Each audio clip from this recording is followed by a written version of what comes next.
Have you ever looked around at the world with all our incredible technology and knowledge and just wondered, why is everything still such a mess? Why are our own lives so often filled with conflict and anxiety?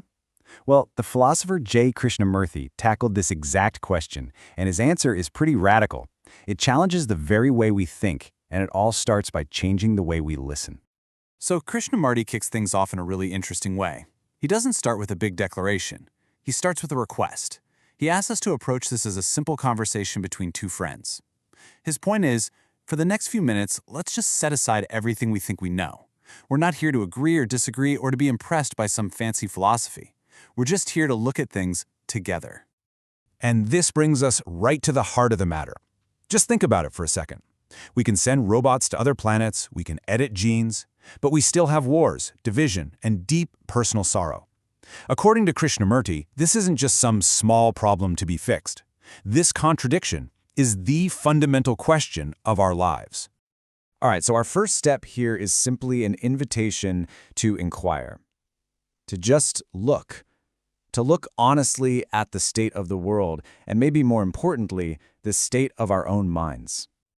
You know, the first thing he asks us to do is to just face the facts. And they aren't exactly pretty. The world, he says, is in a serious crisis. And we're not talking about abstract ideas here. War, the unbelievable cruelty we see humans inflict on each other, the deep divisions. This isn't just news from far away. It's our reality. We see all this chaos out there, in our politics, in our societies, everywhere. But then, Krishnamurti does something brilliant. He flips the script. He asks, are we even looking for the cause of all this disorder in the right place? What if the problem isn't out there at all? What if the root of all this conflict actually starts right here, inside each of us? Okay, so if the problem is internal, what is it? What's the actual root of all this disorder? Krishnamurti argues it comes down to the one tool we use for everything, the process of thinking itself. Krishnamurti gives us this really simple but kind of mind-blowing definition. He says thinking is nothing more than the response of memory. That's it. Every single thought you have is an echo of the past, your past experiences, your accumulated knowledge, and because your knowledge can never, ever be complete, thought itself is always, by its very nature, limited. And here's the kicker. Because thought is limited, its main job is to divide everything up. It chops reality into little pieces. It creates us versus them, American versus Russian, Jew versus Arab. It creates opposites like good and bad. But the most damaging division, it's the one we create inside our own heads. The person I am right now versus the perfect person I think I should be. That gap, he says, is the real source of conflict. Let's break that down, because it's a huge point. Inside our minds, we're constantly creating this split. On one side, you have the analyzer. That's the part of you that's watching, the judge, the controller. And on the other side, you have the analyzed, the thing being watched, like a feeling of greed or anger or violence. We act as if these two are totally separate entities. But here is Krishnamurti's big reveal. They're not two separate things. They are one and the same. The observer is the observed. When you say, I am greedy, it's not some separate you looking at greed. You are that greed in that moment. The thought creates the illusion of a thinker standing apart from it. And that illusion, that false division, is the absolute bedrock of all our inner struggle.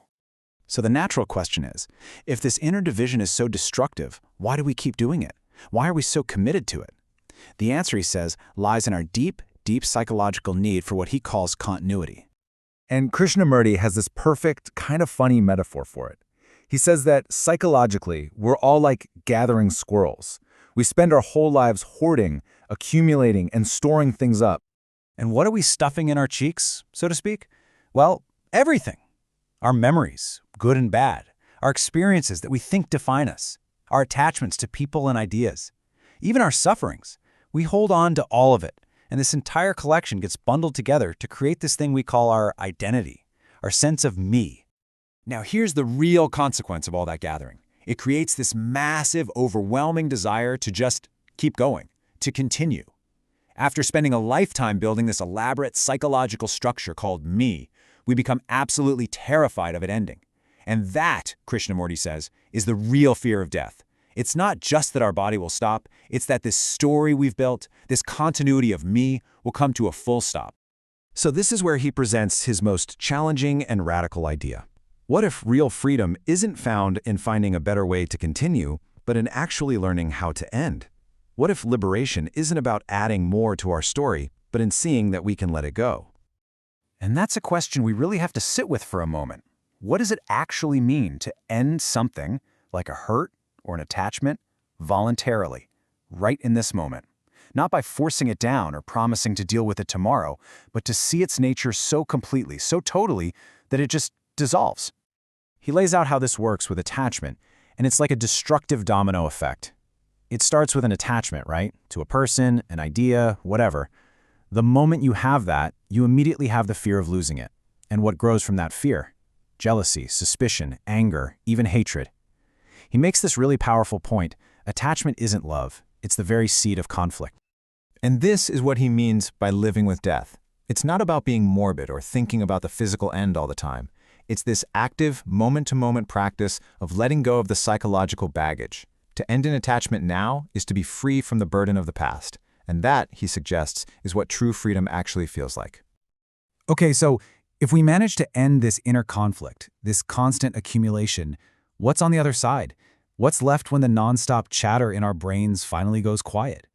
Here, Krishnamurti draws a really sharp line in the sand. On one side, you have organized religions. They're all based on beliefs, rituals, knowledge, things put together by thought. But on the other side, you have what he calls a religious mind. And that's not a mind that believes in something. It's a mind that is free from the known. It's a mind that's free from all the conditioning we've been talking about. And this completely flips our whole idea of meditation on its head. He says, true meditation isn't a technique. It's not a system you follow to get a result. It's not about controlling your thoughts. It is the state of utter stillness that is already there, that arises naturally when the chattering of the brain, with all its plans and memories and fears, simply stops. And this is so important. You can't try to get this silence. Any effort you make is just more noise, more activity from the me that wants to achieve something. This stillness isn't something you build. It's what's left over when the whole process of psychological collecting finally stops. It's the silence you find in the emptiness of everything you've gathered. So we'll close with his final powerful statement, which isn't really an answer, but more of an opening. He says, when the brain is utterly quiet, then that which is nameless is. It's an invitation to discover for yourself if there's a reality beyond the noise of our own minds, a freedom that can only be found in that silence. The only question left is, are you willing to listen for it?